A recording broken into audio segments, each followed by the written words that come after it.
السميع العليم من الشيطان الرجيم. بسم الله الرحمن الرحيم. السلام عليكم ورحمة الله wabarakatuh. InsyaAllah kita sama-sama mulakan pertemuan kita pada malam ini dengan sama-sama membaca Al-Quran Al-Fatih. A'udzu billahi minasyaitonir rajim. Bismillahirrahmanirrahim. Alhamdulillahi rabbil alamin. Ar-Rahmanir Rahim. Maliki yaumiddin. Iyyaka na'budu wa iyyaka nasta'in. Ihdinas siratal mustaqim. Siratal ladzina an'amta 'alaihim ghairil maghdubi 'alaihim waladdallin. Amin. أعوذ بالله السميع العليم من الشيطان الرجيم. بسم الله الرحمن الرحيم. إن الحمد لله نحمده ونستعينه ونستهديه ونستغفره ونعوذ بالله من شرور أنفسنا ومن سيئات أعمالنا. من يهده الله فلا مضل له ومن يضلل فلا هادي له. أشهد أن لا إله إلا الله وحده لا شريك له وأشهد أن محمدا عبده ورسوله لا نبي بعده. سبحانك لا علم لنا إلا ما علمتنا إنك أنت العليم الحكيم. رب اشرح لي صدري ويسر لي أمري واحلل عقدة من لساني يفقهوا قولي. اللهم فقهنا في الدين وعلمنا التأويل واهدنا إلى صراطك المستقيم. اللهم أعنا على ذكرك وشكرك وحسن عبادتك. اللهم إنا نعوذ بك من عذاب جهنم ومن عذاب القبر ومن فتنة المحيا والممات ومن شر فتنة المسيح الدجال. اللهم إنا نسألك الهدى والتقى والعفاف والغنى. اللهم إنا نسألك الهدى والتقى والعفاف والغنى. اللهم إنا نسألك من خير ما سألك منه سيدنا محمد نبيك ورسولك وصلى الله عليه وسلم.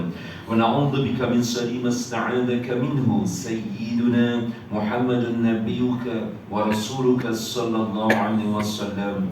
Ya Allah, Ya Rahman, Ya Rahim, dalam kesempatan yang Kau izinkan pada malam ini, Ya Allah, dengan kemuliaan-Mu, kekuasaan-Mu, rahmat dan kasih sayang-Mu, Ya Allah, tolonglah kurniakan kepada kami kekuatan dan istiqamah, Ya Allah, untuk kami sentiasa mentaati dan melaksanakan segala titah perintah-Mu, Ya Allah, pada masa yang sama meninggalkan segala larangan-Mu, Ya Allah, sebagai menepati makna bertakwa kepada-Mu. Ya Allah, tolonglah bukakan untuk kami segala pintu-pintu rahmat dan kebaikan daripada sisi-Mu, Ya Allah. Dan tolonglah tutup untuk kami segala pintu-pintu kejahatan, pintu-pintu keburukan dan kemaksiatan.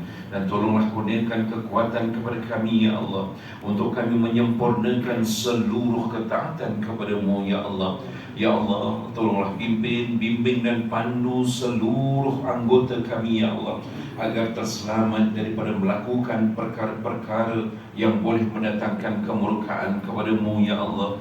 Ya Allah, tolonglah permudahkan segala urusan dunia dan akhirat kami, Ya Allah. Dan tolonglah sempurnakan seluruh urusan kehidupan kami di dunia ini menjadi ibadah di sisi-Mu, Ya Allah. Ya Allah, tolonglah berkati kehidupan kami dalam bulan Sya'ban ini, Ya Allah. Dan tolonglah sampaikan umur kami kepada bulan Ramadan Al-Mubarak, Ya Allah. Tolonglah sampaikan umur kami kepada bulan Ramadan Al-Mubarak, Ya Allah. Tolonglah sampaikan umur kami kepada bulan Ramadan Al-Mubarak, Ya Allah.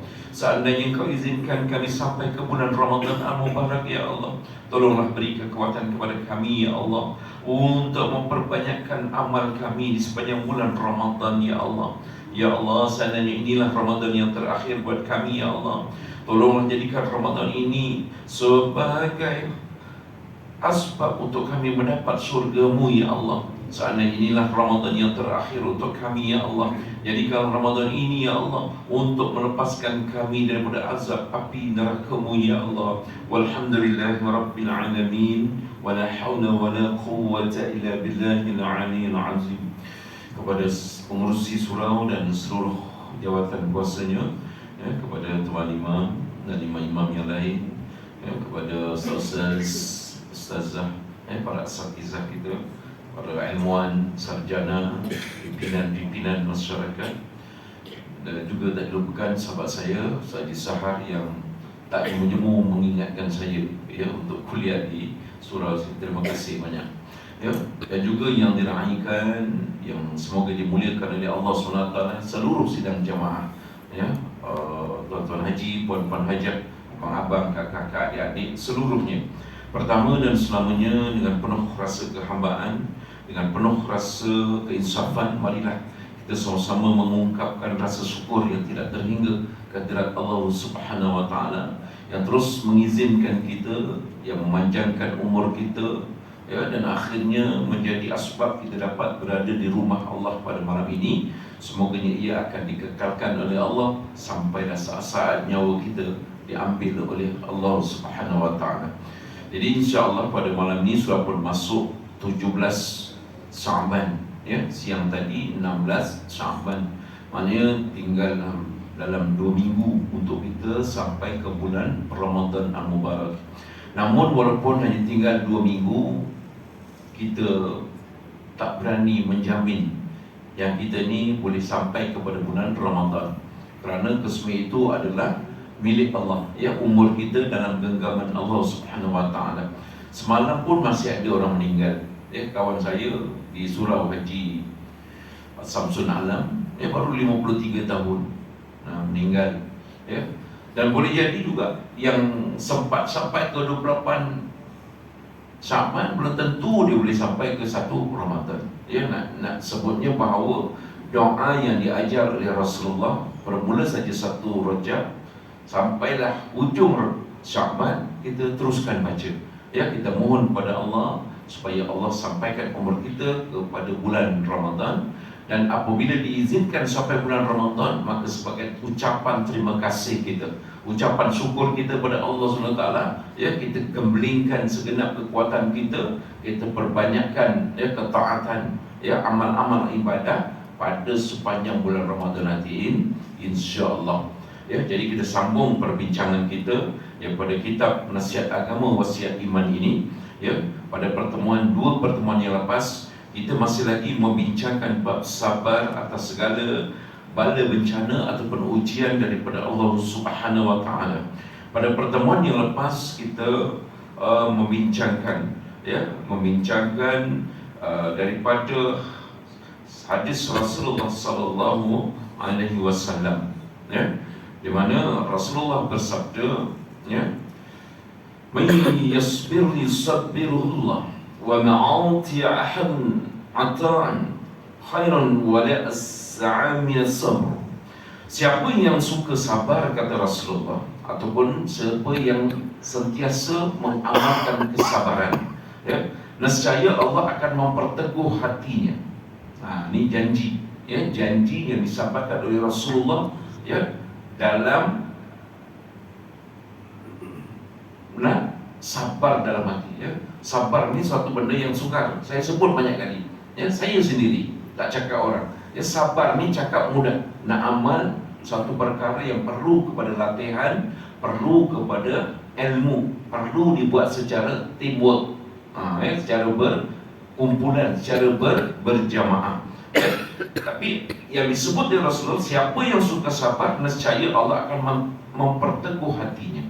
Memperteguh hatinya, diteguhkan imannya, diteguhkan akidahnya. Itu antara orang yang sabar. Teguh dalam menjalankan perintah Allah Subhanahu Wa Taala, teguh dalam meninggalkan larangan Allah Subhanahu Wa Taala.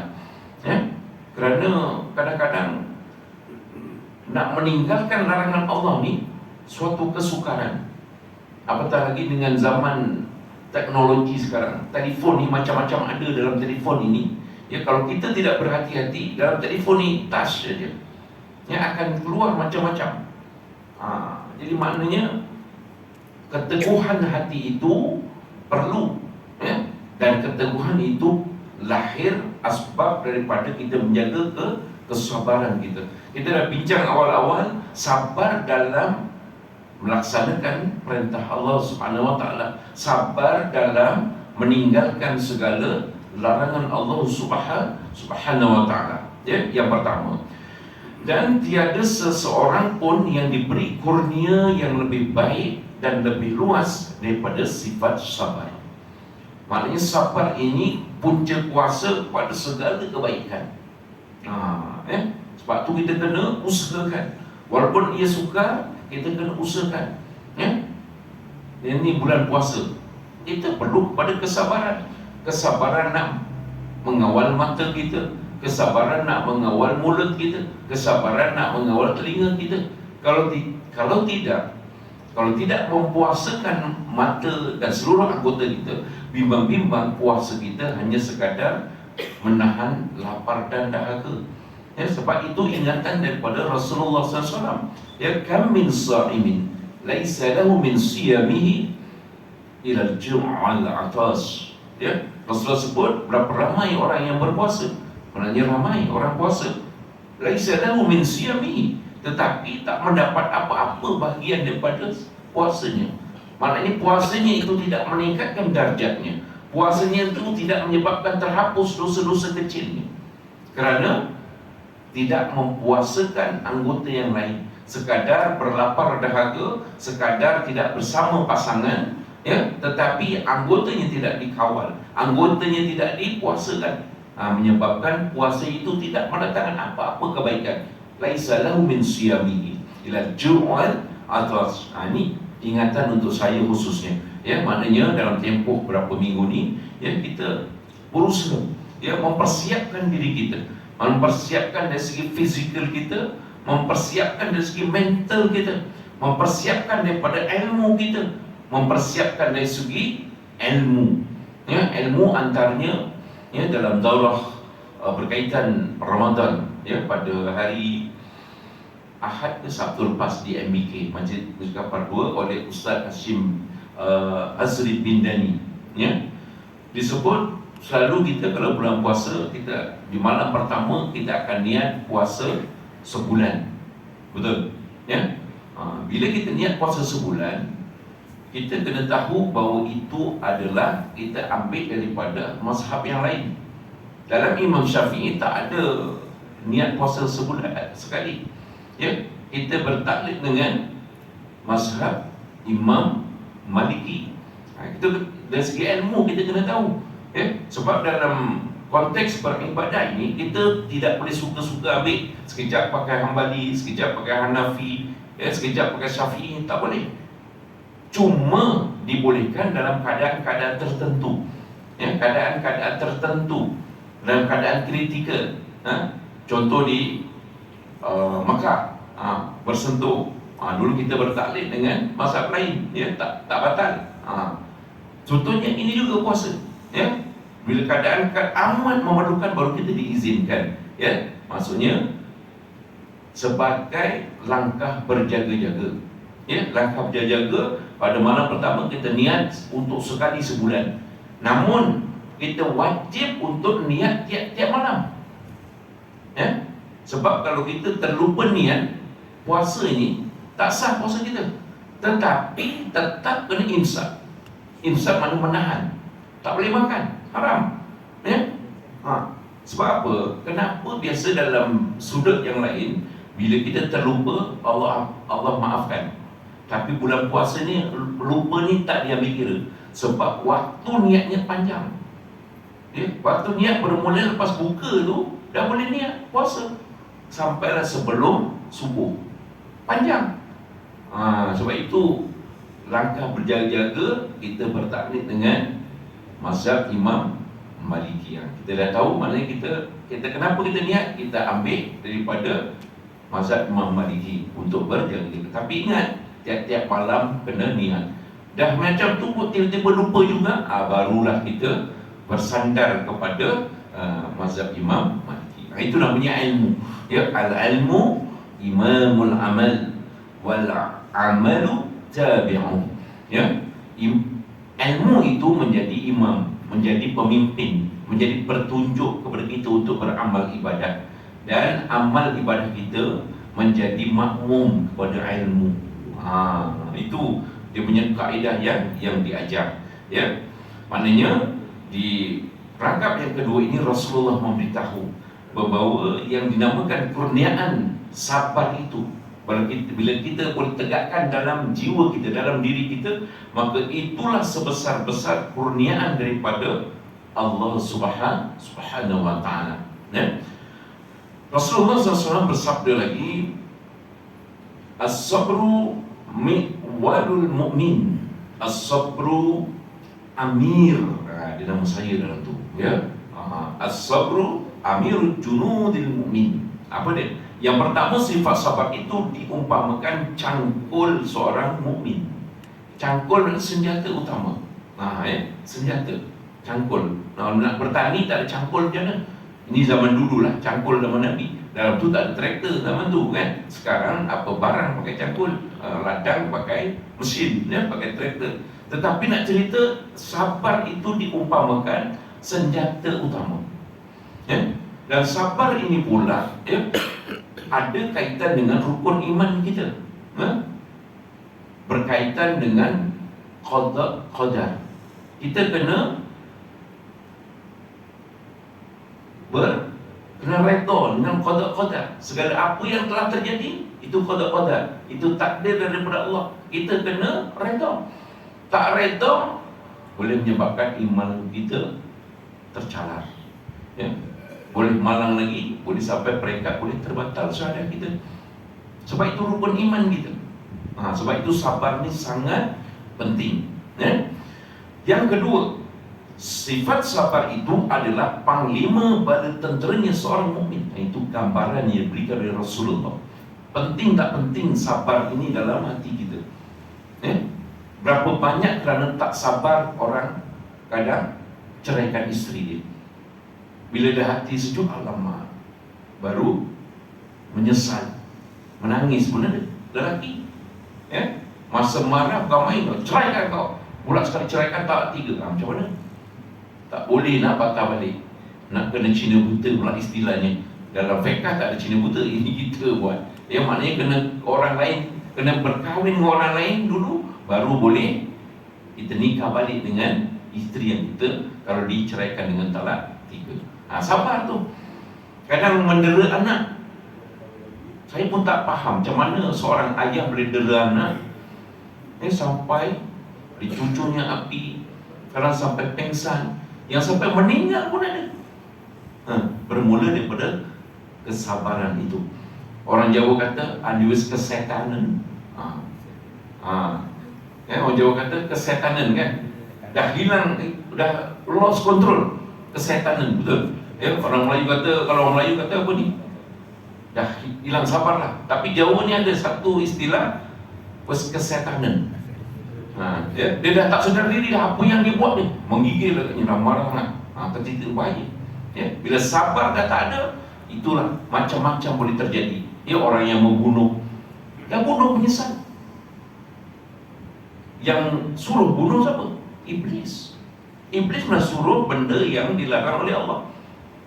Ya, dah bunuh baru menyesal.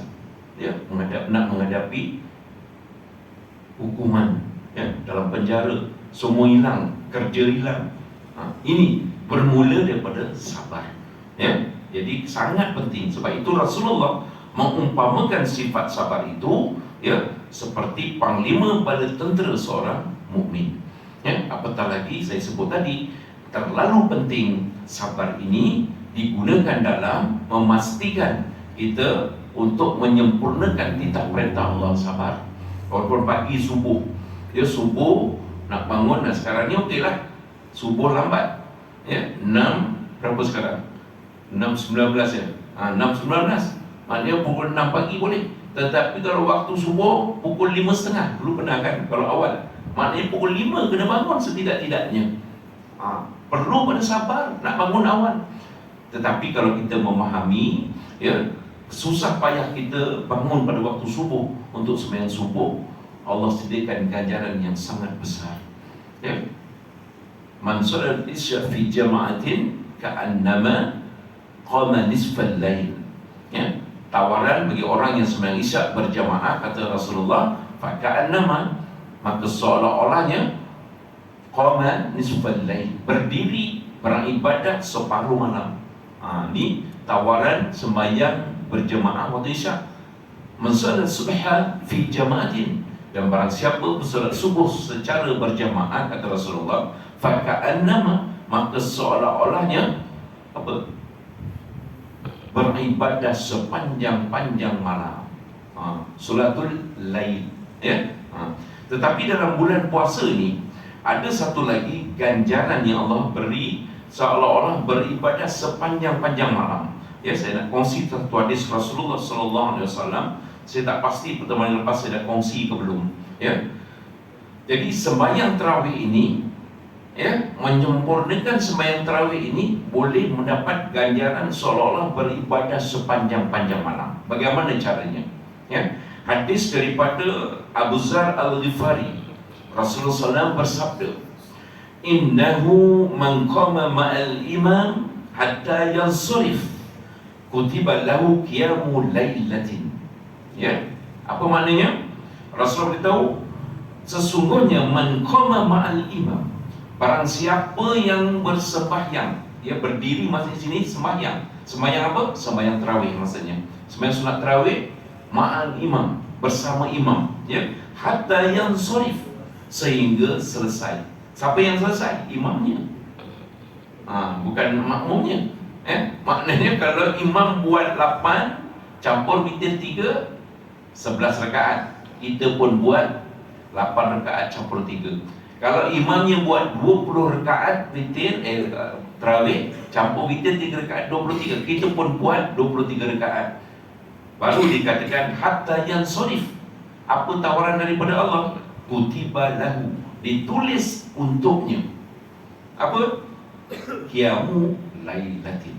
Ya, seolah-olah beribadah berqiyamul lail sepanjang-panjang malam. Maknanya setengah 2 minggu ni, ya, buat homework. Siapa yang minat buat 8 rakaat, carilah kat mana kawasan sini yang buat 8 rakaat semayang. Ada satu surah tu, dia tanya saya, "Ustaz, imam sembahyang kita orang relax dulu kat belakang, lepas tu witir kita buat sama-sama witir." Itu tak disebut qama ma'al imam hatta yansarif. Tidak, berdiri bersama imam sehingga imam selesai. Cendekil namanya orang Jawa. Ya, cendekil. Imamnya sembahyang, dia relax kat belakang, medang-medang. Dah masuk witir, baru dia masuk balik witir. Tak. Maksudnya bersama imam. Dia ma'al imam hatta yansarif. Maknanya strategi kita, yang minat 8 rakaat, cari mana 8 rakaat. Ya, sebab tak ada salah nak cari 8 rakaat, silakan. Nak dapat dia punya pahala sebenar, wallahu alam, itu kita serahkan kepada Allah Subhanahu wa taala. Dan saya yakin kalau rakaatnya lebih, pahalanya lebih. Ya tak? Ya. Cuma nak dapat kelebihan tadi, seolah-olah beribadah sepanjang malam. Apapun saya serahkan kepada kebijaksanaan tuan-tuan sebagai ahli jemaah. Yang penting jangan terlepas ni, ya, jangan terlepas.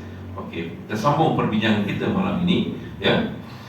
Seterusnya, ya, Rasulullah sebut lagi dalam hadisnya, ya, fi sabri ala ma takrahu khairun kathir. Ya, bersabar terhadap hal-hal yang engkau tidak senang itu ada kebaikannya yang sangat banyak. Ya.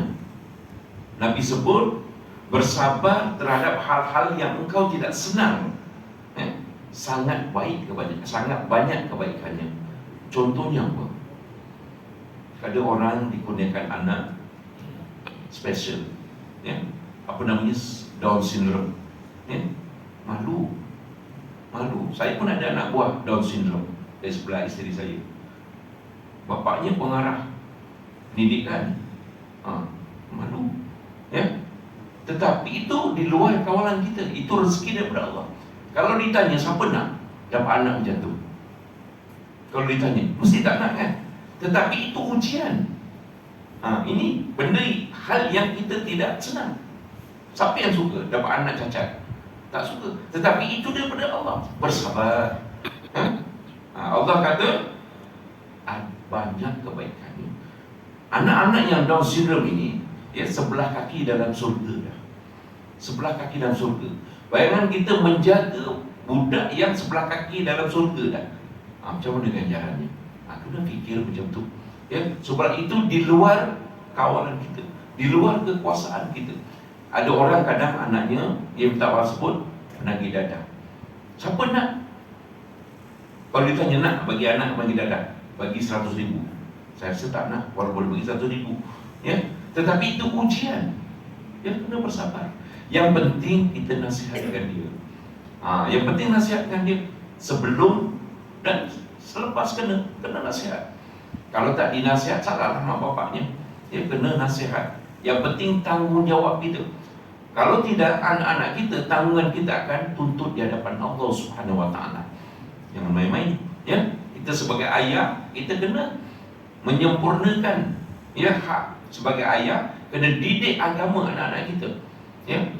Dan juga kepada isteri kita. Sehingga dalam fiqh, kalau kita tak mampu nak didik isteri kita, kita kena panggil guru, bayar upah guru tu. Macam tu sekali dia punya hukum fiqh untuk isteri kita. Kalau tak, besok depan Allah dia menuntut di padang mahsyar. Jadi kena berhati-hati. Jadi bersabar terhadap hal-hal yang engkau tidak senang itu banyak kebaikannya. Termasuklah pahala yang sangat besar daripada Allah Subhanahu Wa Taala. Jam saya dah pukul 8.34. Betul betul. Kita masuk waktu lambat. Jadi walaupun masuk waktu lambat, kita punya tagline ceramah kita sama. Ngaji jangan lama-lama, mentang lama tak apa. Lebih sikit tak apa Yang penting jangan lama-lama sangat. Sebab kadang ada ustaz di Masjid Kapar 2 tu, saya rahsiakan namanya, jangan cari-cari namanya. Kuliah subuh habis dekat pukul 8 tu, Ustaz Zahar. Dekat pukul 8 dah orang gelisah duduk. Kuliah maghrib kadang habis dekat pukul 9 baru habis. Memanglah benda baik, kita tak nafikan mengaji. Tetapi kan jamaah ni macam-macam urusan. Kadang nak ambil anak, ada urusan lain. Jadi kita ni pula kuliah tiap malam kalau di masjid kan. Jadi kita kena ngaji biar santai, janji sampai. Jadi tak boleh macam tu pada saya. Dan dalam soalan pun kita dah ingatkan Ustaz. Lepas tu kita tulis kat meja. Ingatkan lepas isyak paling lama 10 minit ataupun 15 minit berhenti. Subuh pun macam tu. Sebab kita laju je orang komplain. Di Masjid Taqwa pun dulu macam tu. Kalau lamanya macam-macam WhatsApp datang komplain. Jadi yang penting kita meraihkan semua orang. Okey. Kita sambung sikit lagi malam ni. Tersebut dalam sebuah hadis ataupun asar bahawasanya iman itu terbahagi dua. Pertamanya sabar, keduanya syukur. Nak sebut penting tak penting sabar ini. Maknanya dalam iman itu yang mendominasi yang mendominasi iman itu dua perkara besar. Yang pertama itulah sabar, yang kedua syukur. Nanti kita ke depan akan bincang tajuk bab syukur, menikmati mensyukuri nikmat Allah.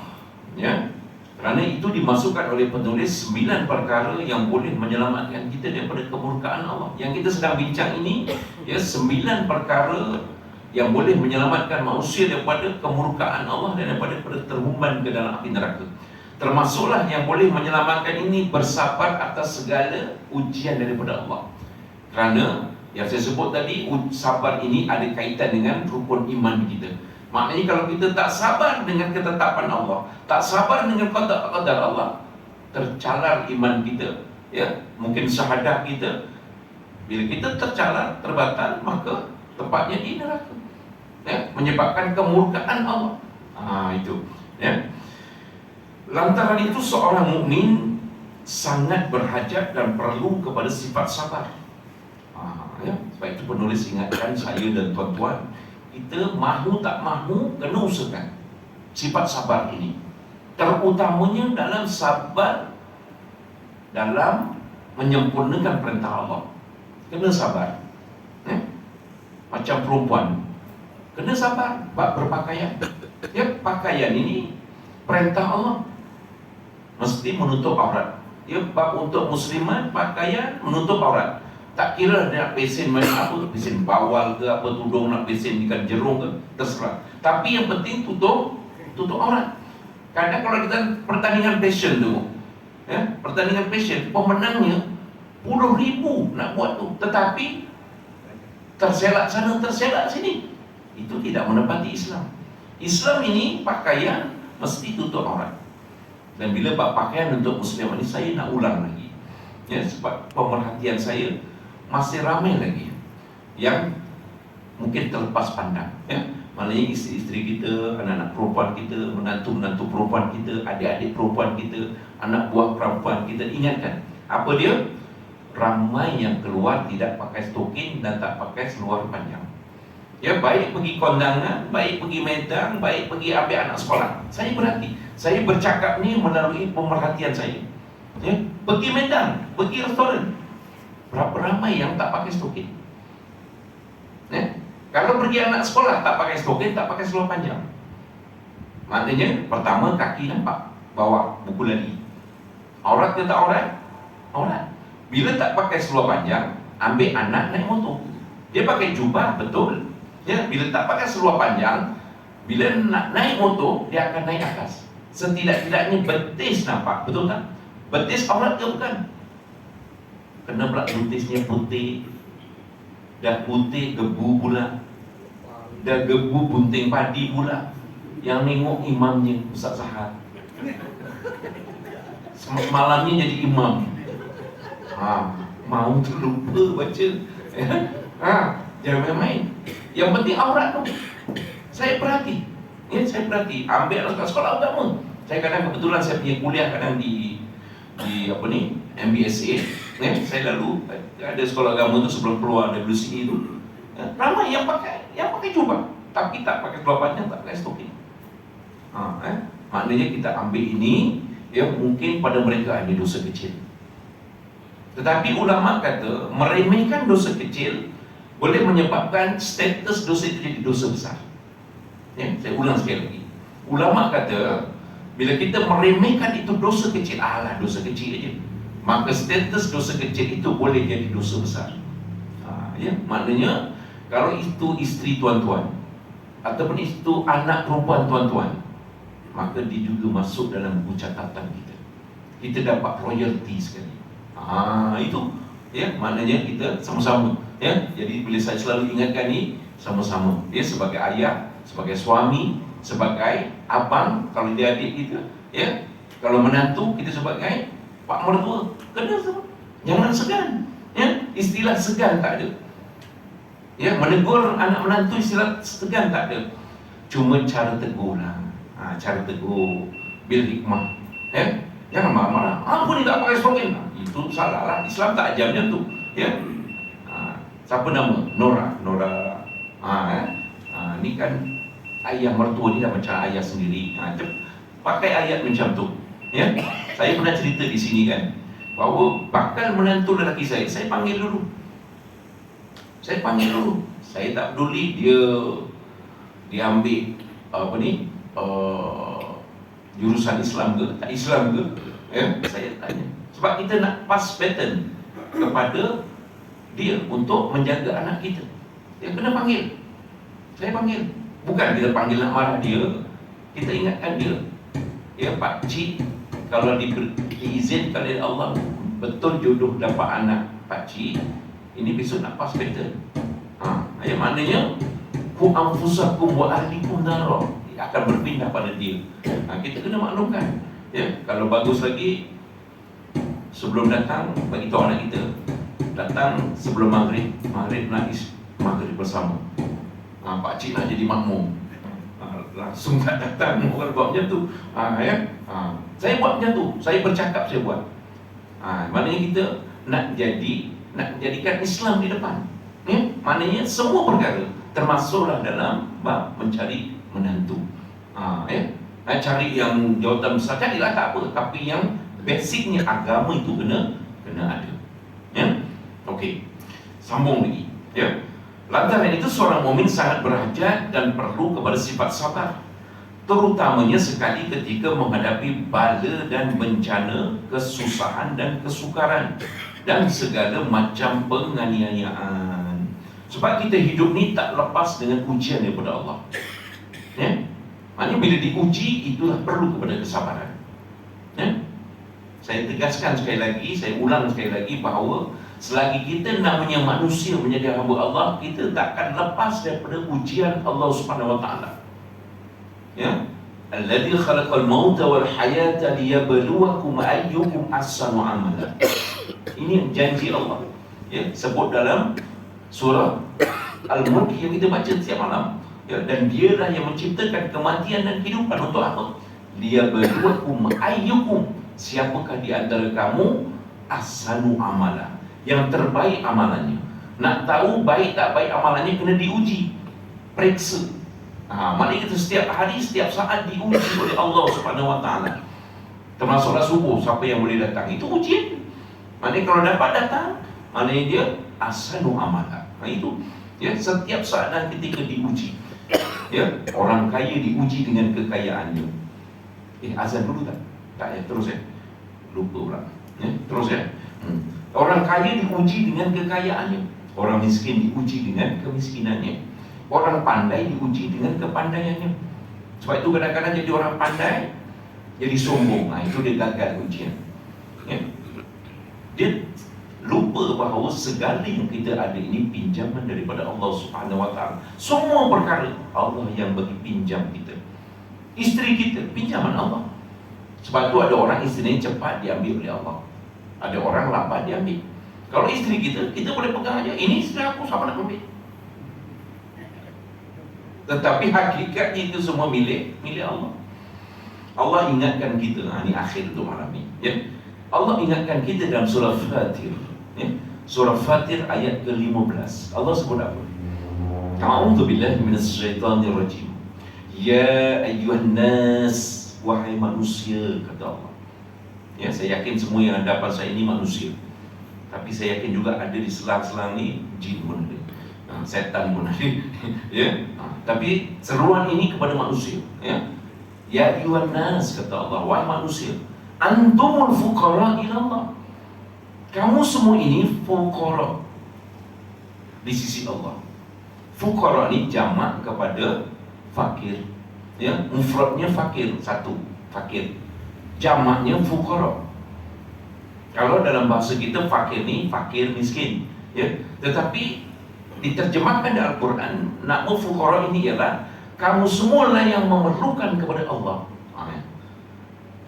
Kamulah yang memerlukan Allah. Maknanya Allah tak perlu kepada kamu.